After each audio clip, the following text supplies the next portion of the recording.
weekend with the MAGA gang desperately trying to characterize this kid who murdered Charlie Kirk as anything other than one of them and doing everything they can to score political points from it. In between the finger pointing, there was grieving. On Friday, the White House flew the flags at half-staff, which got some criticism. But on a human level, you can see how hard the president is taking this. My condolences on the loss of your friend Charlie Kirk. May I ask, sir, personally, how are you holding up over the last day and a half, sir? I think very good. And by the way, right there, you see all the trucks. They just started construction of the new ballroom for the White House, which is something they've been trying to get, as you know, for about 150 years. And it's going to be a beauty. Yes. He's at the fourth stage of grief, construction. Demolition, construction.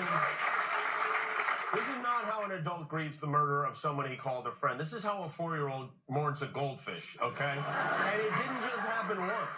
When I heard it, I was in the midst of, building a great, for 150 years, they've wanted a ballroom at the White House, right? They don't have a ballroom. They have to use tents on the lawn for President Xi when he comes over. If it rains, it's a wipeout. And so I was with the architects that would design. It's going to be incredible.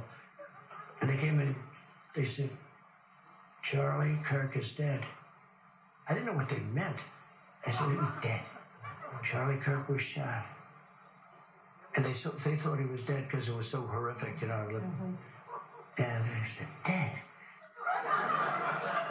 And then we installed the most beautiful chandelier. Sconces, you wouldn't believe.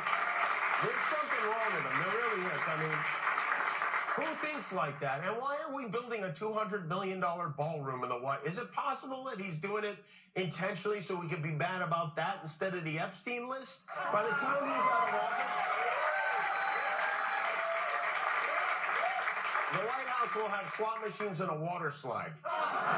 Trump is in major change the subject mode. On Friday, he stopped by the always friendly morning crew at Fox. Whenever Trump goes on Fox and Friends, it's funny because the hosts are so eager for him to be reasonable. They spell it all out for him. They desperately want to avoid having a nod along with anything crazy or contradict him. So they give him the question and their preferred answer, too. Is the message, too, to the right, the people that are going to go, I want revenge, not to have revenge? Charlie Kirk would not want revenge. You want revenge at the voter That's box. where to go. Okay, good answer, right? Take it to the ballot box. That's reasonable. That's almost presidential. But that's the thing. He can never just stop right there. I can't really say at the ballot box because in some cases, like California, doesn't have ballot boxes. Oh. Well, in that case, begin the purge.